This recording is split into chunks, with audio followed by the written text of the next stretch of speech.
కానీ 2 ఏళ్ల కాలంలోనే చాలా పెద్ద ఎత్తున ప్రజల దగ్గరకు వైఎస్ఆర్ కాంగ్రెస్ పార్టీని చేరుస్తోంది కూటమి.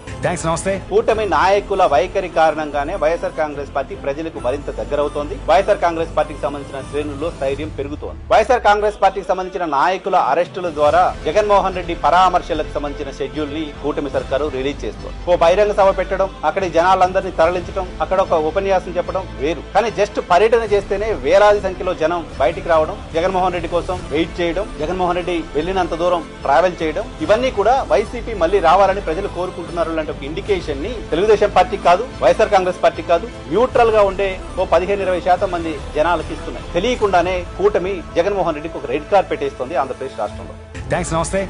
వైసీపీ నాయకుల అరెస్టుల ద్వారా, అరెస్టులకు పరామర్శలకు జగన్మోహన్ రెడ్డి వెళ్తున్న సందర్భంగా అడ్డంకులు కల్పించడం ద్వారా, అక్కడకు వెళ్లొద్దు అని చెప్పడం ద్వారా జగన్మోహన్ రెడ్డి పర్యటనలు సక్సెస్ అయ్యేలా చూస్తోంది కూటమి సర్కార్.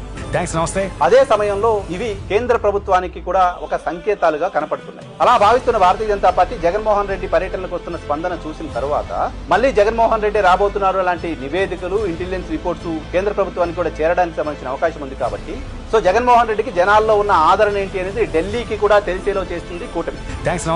జగన్మోహన్ రెడ్డి పట్ల జనాలు ఏమనుకుంటున్నారు అనేది ఢిల్లీకి కూడా బలంగా ప్రతి వారానికి 10 రోజులకు ఒకసారి తెలిసేలా చేస్తుంది కూటమి సర్కారు. కూటమి సర్కారు తీసుకుంటున్న నిర్ణయాలన్నీ జగన్మోహన్ రెడ్డికి ప్రజల్లో రెడ్ కార్డ్ పెట్టేసి ఆహ్వానం తెలిపేలా ఉన్నాయి.